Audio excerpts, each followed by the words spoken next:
على أشرف الأنبياء والمرسلين وعلى آله وأصحابه أجمعين. اللهم رب اشرح لي صدري ويسر لي أمري واحلل عقدة من لساني يفقهوا قولي. ولا حول ولا قوة إلا بالله العلي العظيم. اللهم لا سهل إلا ما جعلته سهلا وأنت تجعل الحزن إن شئت السهل. ربي يسر ولا تعسر وأتمم بالخير. أما بعد. Untuk surat yang ketujuh, kewajipan mencintai Nabi melebihi cinta kepada ibu bapa dan anak-anak. Imam Al-Bukhari meriwayatkan daripada Abu Hurairah bahawa Rasulullah SAW bersabda, demi zat yang nyawaku berada di tangannya, tidak beriman seseorang kamu sehingga aku lebih dicintainya berbanding ibu bapa dan anak-anak. Semua orang dia mempunyai perasaan cinta sayang kepada ibu bapa. Sebab apa dia mencintai ibu bapa dia? Sebab ibu bapa dia lah yang mendidik, mengasuh, mentarbiah, memelihara dia sehinggalah dia dewasa. Bila sejak dia lahir lagi di atas muka bumi ini, lahir-lahir saja dia di atas muka bumi, keluar daripada perut ibu dia, dia dah tahu apakah peranan, apakah jasa pengorbanan yang begitu tinggi. Pengorbanan yang begitu tinggi yang dilakukan oleh ibu bapa kepada anak-anak. Sehingga anak-anak dapat dibesarkan dan anak-anak berjaya di dalam pendidikan dan juga pelajaran. Kadang-kadang berjaya di dalam kerjaya masing-masing, memiliki kedudukan, pangkat, pengaruh dan sebagainya. Sebahagian daripada anak-anak ini menjadi pemimpin negara, menjadi pemimpin masyarakat. Sudah tentu anak-anak ini mengenangkan jasa dan pengorbanan ibu bapa. Pun begitu, tidak boleh meletakkan kecintaan kepada kedua ibu bapa lebih daripada Nabi SAW. Kalau kita rasa ibu bapa kita banyak berkorban untuk kita, tetapi Nabi SAW lebih besar pengorbanan beliau, bukan kepada kita sahaja, bahkan kepada umat. Besarnya peranan Nabi ini Allah Subhanahu wa taala sebut bila diutuskan Nabi SAW di atas muka bumi ini untuk menyampaikan risalah dakwah, penyebab alam ini memperolehi rahmat. Bila sebut alam, bukan sahaja alam yang terdiri daripada alam manusia, alam hayawan, alam tumbuhan, jin, semua dapat rahmat dengan kedatangan Nabi Muhammad SAW. Wa ma arsalnaka illa rahmatan lil alamin. Tidak kami mengutuskan engkau, wahai Muhammad, melainkan nak bawa rahmat kepada seluruh alam. Bukan alam manusia sahaja, bahkan semua alam, malaikatnya, hayawan, tumbuhan dan sebagainya. Rahmat ni maknanya kasih sayang. Kasih sayang Allah Subhanahu wa taala kerana sebab diutuskan Nabi Muhammad. Sebelum Nabi Muhammad SAW dibangkitkan oleh Allah Subhanahu wa taala sebagai seorang rasul, sebagaimana yang kita ketahui, masyarakat jahiliah saling berperang, berbunuhan, bersengketa, berbalah di antara satu sama lain. Sebab apa mereka berkelahi? Sebab mereka tak kenal Tuhan. Siapa yang kuat, dialah yang berkuasa. Tidak ada perasaan kasih sayang di kalangan mereka. Apabila masyarakat begitu rosak, demi menyelamatkan masyarakat umat ketika itu, Allah Ta'ala mengutuskan Nabi Muhammad SAW yang merupakan Nabi yang terakhir. Dengan dakwah disampaikan oleh Nabi, masyarakat jahiliah itu boleh bersatu padu. Fa asbahtum bi ni'matihi ikhwana. Jadilah kamu dengan nikmat Islam dan iman itu bersaudara. Wa atasimu bihablillahi jami'an wa la tafarraqu. Wadhkuru ni'matallahi 'alaikum id kuntum a'da'an fa'alafa baina qulubikum fa asbahtum bi ni'matihi ikhwana. Wa kuntum 'ala shafa hufratin minan nari fa anqadhakum minha. Allah Ta'ala kata, kalau kamu mati di zaman jahiliah, kamu telah berada di jurang api neraka. Mati zaman tu masuk neraka sebab tak beriman kepada Allah. Hasil daripada utusan Nabi, kamu dapat hidayah. Kamu dapat petunjuk. Hasil daripada petunjuk iman dan Islam, fa asbahtum bi ni'matihi ikhwana. Maka jadilah kamu dengan nikmat Islam dan iman itu bersaudara. Maknanya, pengorbanan dan perjuangan Nabi lebih besar daripada apa yang diperjuangkan, daripada apa yang dikorbankan oleh ibu bapa kita. Sebab itu kena meletakkan kasih sayang kepada Nabi lebih besar daripada ibu bapa. Walaupun di dalam waktu yang sama, jangan kita mengabaikan tanggungjawab kepada ibu bapa. Sebagai seorang anak mesti melahirkan cinta sayang kepada ibu bapa. Tetapi jangan melebihi kecintaan kepada Nabi SAW. Adakah ibu masuk di dalam perkataan walid? Waladun, anak kan? Kalau walidun, ibu bapa.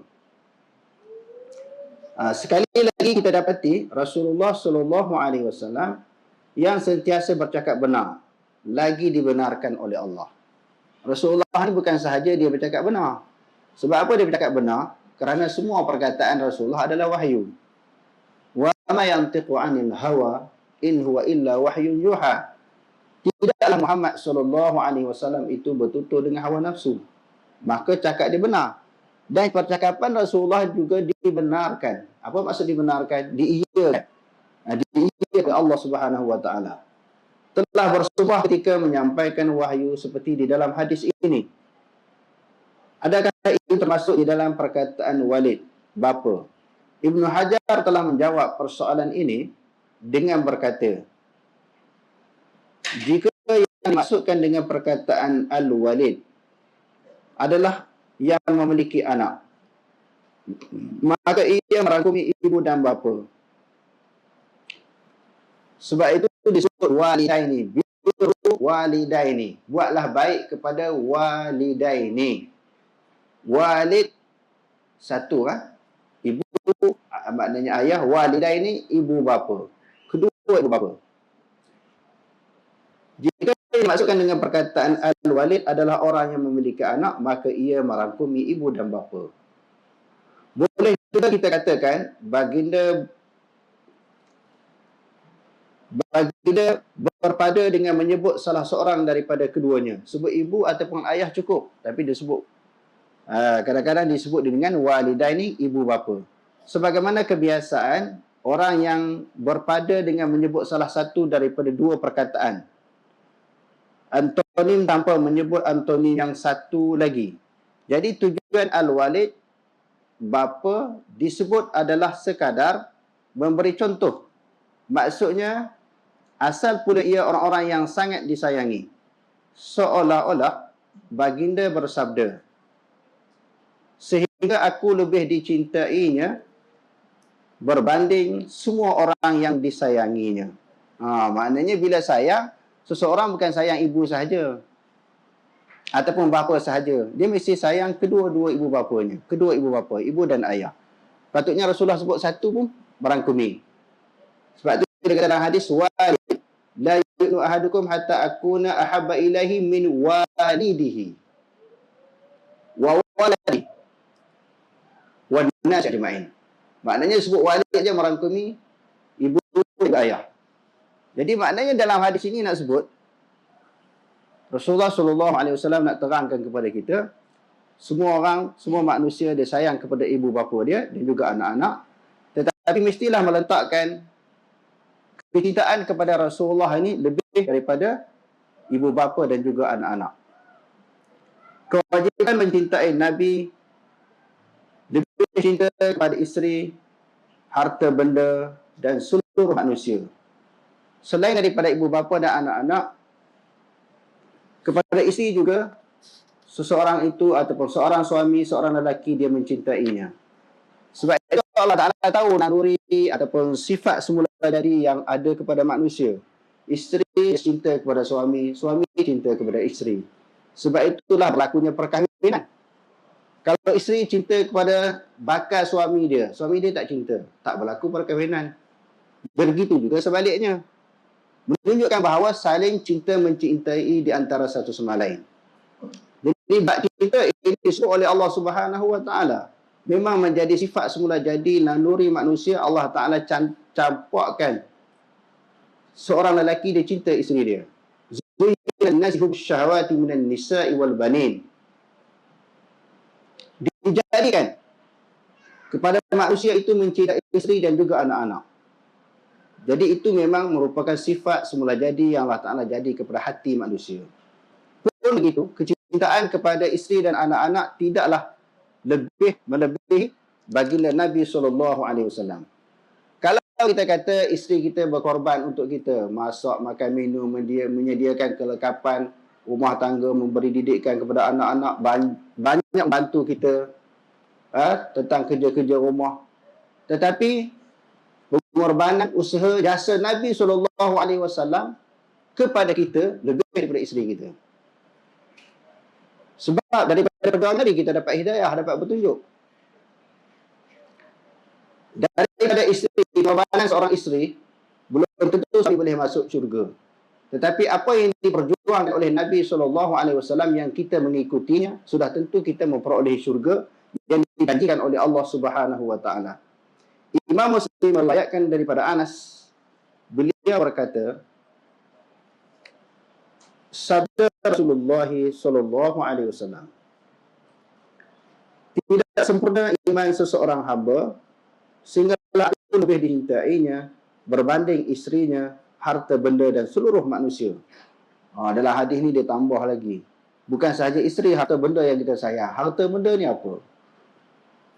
Kereta, rumah kita, rumah kediaman kita, kedai kita, perniagaan kita, apa lagi? Harta wang ringgit kita, tanah kita, ladang dusun kita, semua kita sayang tu, itu berbentuk harta yang manusia sayang. Di dalam hadis yang dibacakan tadi, walaupun sayang kepada harta, jangan letakkan sayang kepada harta itu melebihi sayang kepada Nabi SAW. Harta benda yang banyak belum tentu membawa kita ke syurga.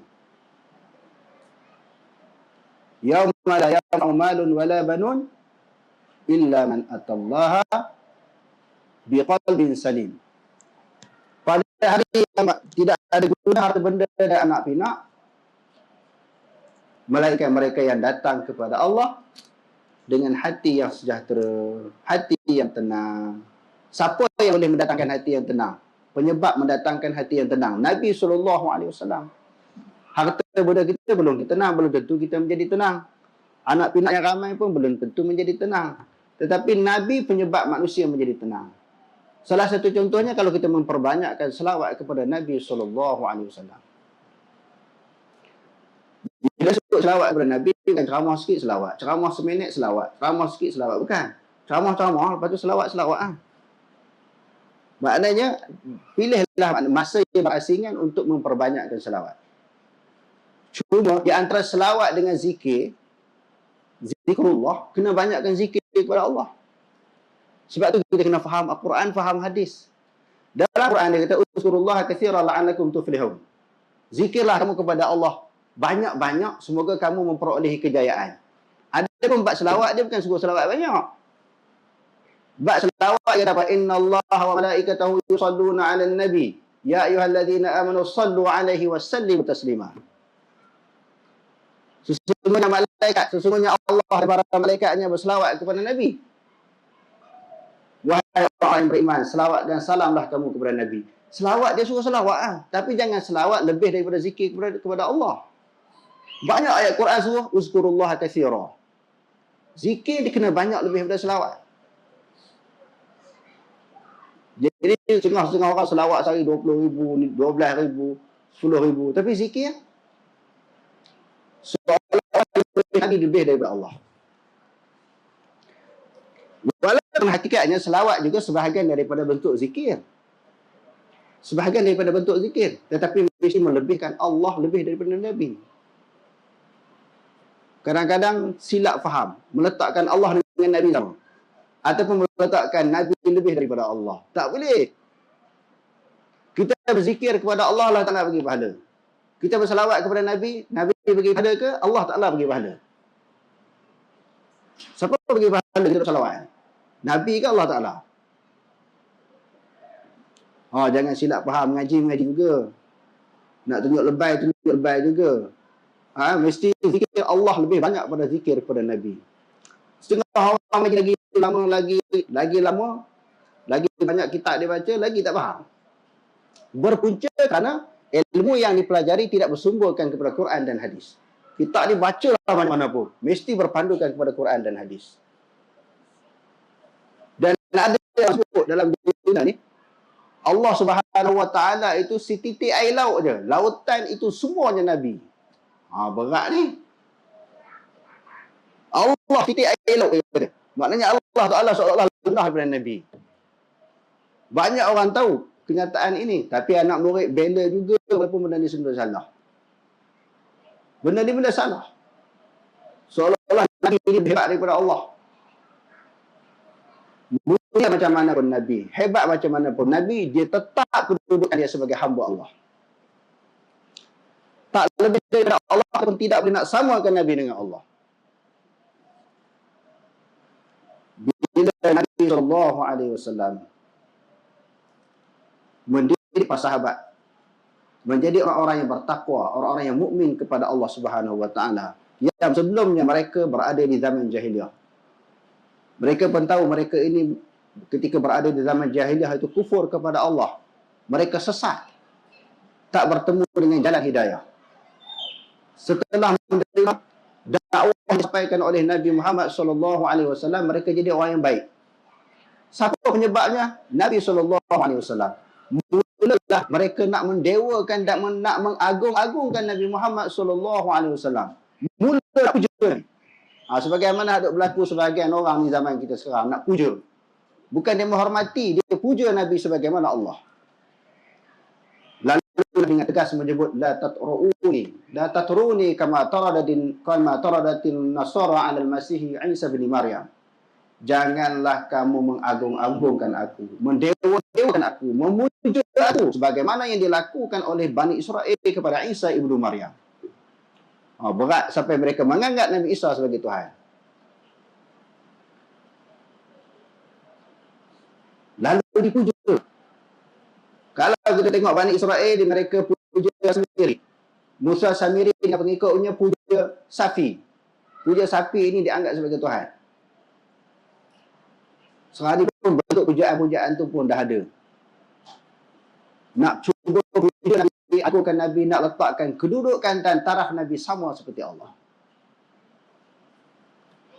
Jadi kita orang Islam ni tak boleh terima perkara macam ni, kita kena tentang. Dan selain daripada Nabi, mereka cuba nak memuja Tok Guru, orang-orang alim daripada kalangan mereka. Cuba tuan-tuan boleh tengok dalam Facebook, dalam YouTube, cara mereka cium tangan Tok Guru macam mana. Kita tengok kadang-kadang gerung macam mana sampai macam tu ni. Bukan sekadar cium biasa. Balik ni buka YouTube lah. Tengok macam mana orang puja Tok Guru. Sebab tu Tok Guru ni dia anggap macam maksum, tak salah. Sebab tu ada kartun, orang buat lakaran kartun. Anak murid bisik kat Tok Guru hari ni nak bohong apa? Sebab apa orang buat kartun macam tu? Sebab Tok Guru cakap apa pun anak murid boleh terima. Walaupun tak ada dalil. Sebab tu Tok Guru boleh cakap apa sahaja. Anak murid tanya Tok Guru, hari ni kita nak bohong apa? Seolah-olah cakap Tok Guru menipu. Bukan semua, tapi sebahagian. Kalau nak hormat Tok Guru pun, maknanya agak-agak lah. Jangan mendewakan. Tok Guru itu manusia. Cuma lebih seorang itu di sisi Allah bukan nama title sebagai seorang Tok Guru. Lebih takwa. Bukan title sebagai seorang Tok Guru. Ya nas inna khalaqnakum min dzakarin wa untha wa ja'alnakum syu'uban wa qabaila lita'arafu inna akramakum indallahi atqakum. Wahai manusia, sesungguhnya kami menjadikan kamu ini berbangsa-bangsa, berpuak-puak, lelaki perempuan. Semua itu sama di sisi Allah. Sama ada lelaki perempuan, suku bangsa. Tok Guru sama sahaja kedudukannya, cuma yang lebihnya inna akramakum indallahi atqakum. Sesungguhnya orang yang bertakwa di sisi Allah itulah orang yang paling mulia di sisi Allah. Jadi apa sebut di sini, hendaklah kita meletakkan kecintaan Nabi SAW kepada Nabi lebih daripada manusia-manusia yang lain. Ancaman Allah terhadap orang yang mencintai sesuatu melebihi cinta kepada Nabi. Allah telah mengancam dengan balasan siksaan bagi sesiapa yang mencintai salah seorang daripada ibu bapa, anak-anak, adik-beradik, isteri dan keluarga terdekat, ataupun salah satu daripada harta benda, perniagaan dan tempat tinggal, melebihi cinta kepada Allah, Rasulullah sallallahu alaihi wasallam serta berjihad pada jalan Allah. Firman Allah, "Qul in kana aba'ukum wa abna'ukum wa ikhwanukum wa azwajukum wa ashiratukum wa amwalun taraftumuha wa tijaratun takhshawna kasadaha wa masakin tardawnaha ahabba ilaikum minallahi wa rasulih wa jihadin fi sabilih fatarabbasu hatta ya'tiya Allah bi amrih wallahu la yahdi al-qaumal fasiqin." Katakanlah kepada mereka, wahai Muhammad, jika bapa-bapa kamu, anak-anak kamu, saudara mara kamu, isteri-isteri kamu ataupun suami-suami kamu, kaum keluarga kamu, harta benda yang kamu usahakan, perniagaan yang kamu bimbang akan merosot, dan rumah-rumah tempat tinggal yang kamu sukai, jika semuanya itu menjadi perkara-perkara yang kamu cintai lebih daripada Allah, Rasulnya, dan daripada berjihad untuk agamanya, maka tunggulah sehingga Allah mendatangkan keputusannya, yakni azab siksanya. Kerana Allah tidak akan memberi petunjuk kepada orang-orang yang fasik, yang derhaka. Ibnu Katsir berkata ketika mentafsirkan ayat ini, seandainya semua ini lebih kalian cintai daripada Allah dan Rasulnya, serta jihad di jalannya, maka tunggulah perkara yang bakal menimpa kalian, iaitu siksaan dan balasannya terhadap kalian.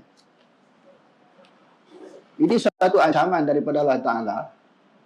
Bila seseorang meletakkan cinta manusia yang lain lebih daripada Allah dan Rasul, begitu juga harta benda yang dimiliki. Mujahid Al-Hasan berkata, ketika mentafsirkan firman Allah, ayat yang kita bacakan tadi, sehingga Allah mendatangkan keputusannya, maksudnya siksaan Allah, sama ada cepat ataupun lambat. Maknanya tak nanti tunggu tinggal sembahyang, puasa, zakat, haji, tak tunggu yang tu. Tak tunggu kita buat benda-benda dosa, maksiat yang lain, tak tunggu yang tu. Tapi ancaman ini, siksaan ini, azab ini datang daripada Allah. Orang yang meletakkan kecintaan kepada yang lain daripada Allah dan Rasul ini lebih daripada segala-galanya. Al-Alamah Al-Zamakhsyari ketika mentafsirkan ayat tersebut berkata, ayat ini menunjukkan ancaman keras yang tiada tolak bandingnya. Kata Imam Al-Qurtubi, di dalam ayat ini terdapat dalil kewajiban mencintai Allah dan Rasulnya, di mana tiada seorang pun ulama yang berbeza pandangan dalam hal ini. Ulama tak ada beza, mesti meletakkan cinta Allah dan Rasul lebih daripada segala-galanya. Ada bab di dalam mentafsirkan ayat-ayat Quran ini, sebagian ulama berbeza pendapat. Orang ni kata macam ni, orang ni kata macam ni. Tapi dalam bab ini sepakat daripada kalangan ulama. Terdapat juga dalil kewajipan mendahulukan cinta tersebut ke atas segala manusia yang dicintai. Maknanya meletakkan wajib kita mencintai Allah dan Rasul lebih daripada perkara-perkara yang kita sebutkan tadi. Dan insya-Allah semoga kita doa kepada Allah Ta'ala meletakkan cinta kita kepada Allah dan Rasul lebih daripada segala-galanya, sebagai tanda bukti kita telah memiliki iman, dan sebagai tanda dan bukti kita telah memiliki kemanisan iman di dalam hati kita. Wallahu alam, aqulu qawli hadza wastaghfirullahal azim li wa lakum. Wassalamu alaikum warahmatullahi taala wabarakatuh.